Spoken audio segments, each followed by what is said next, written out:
talk to me about how you got your start. Okay, my starting, I've been doing music ever since I was a small child. So I always been into the music, used to make my beats, engineer myself. Like I came a long way, started from the closet, type Wow. like closet and recording, like pulling up some days where, you know, just freestyling in the car, like to different beats and stuff, so. And what made you want to start? I mean, there has to be some backstory. Okay, what it was is I used to always like present my music to my family, my mom especially. And she like, they heard my music and they was like, this sound like this could be on the radio. I'm like, what? You serious?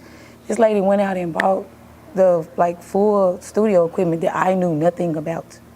I said, how do I don't know how to work this thing, figure it out. So I didn't go to school for music.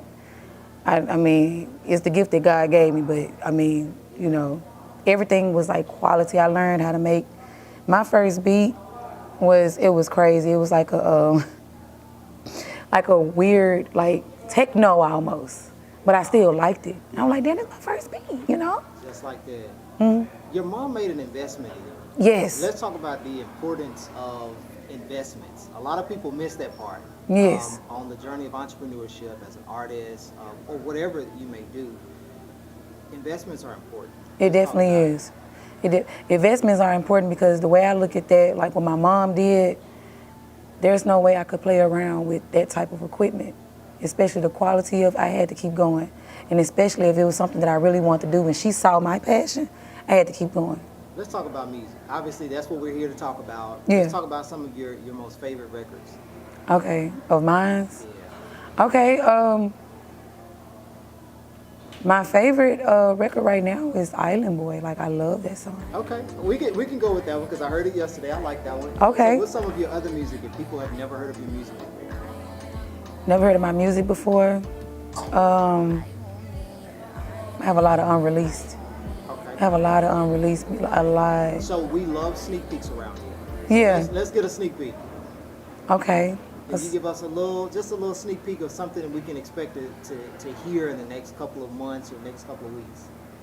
Okay. You guys can definitely expect to hear.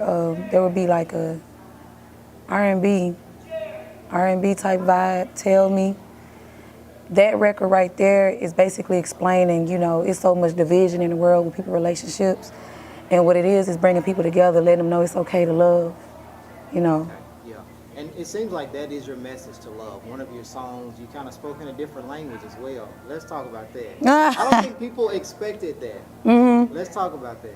Okay, so with that was an Island Boy actually, you know, explaining the, you know, how I'm into, you know, island men and stuff like that. I'm deep into the culture. I love the culture. And what it is, when I said in the songs, everybody like, what did she say? But what it was, I said, the way the words roll off the tongue for me, it's the way the words roll off the tongue for me, ahora están hermoso para mí. So what that is saying is that you are so beautiful to me. So how most women, you know, be like intrigued by, you know, the accents, and that's what it was. So it's like when the way they talk and then you finally know what it means, like, oh, you know, it hits different, right, you know. Right. And your name, I love the chameleon. Thank you. Where did that come from? It came from, you know, with me being different. You know, I never like looking the same. And I have different looks, different voices. You know, it just like describes the actual reptile, like the chameleon. Yeah. So for people who want to listen to your music, where can they find your music? They can find my music on all streaming platforms, pretty much everywhere, Spotify, Amazon, Pandora. Really Google it. It got to the point now where you can just, even on YouTube, just type in the first 4 words or 3 letters. Ladawn The Chameleon pops right on up. Social media, we gotta follow you. Social media is Ladawn Music on all platforms. LADAWN Music. That's like Bigo, TikTok, Instagram, Twitch, like everywhere. Gotcha. And the last thing, tell us, what's your main message that you want to send to people? When they hear your music, if they see you on social media or in person, what's your main message that you want to send to people? My main message that I want to send to people is that I feel like you should, you know, when you look at me the way I perform, it's the grind. You got to be hungry. You got to be hungry. and don't worry about, you know, the doors that close, because when it's one door closes, many more will open. You got to keep going. Thank you so much for your time today. Thank you.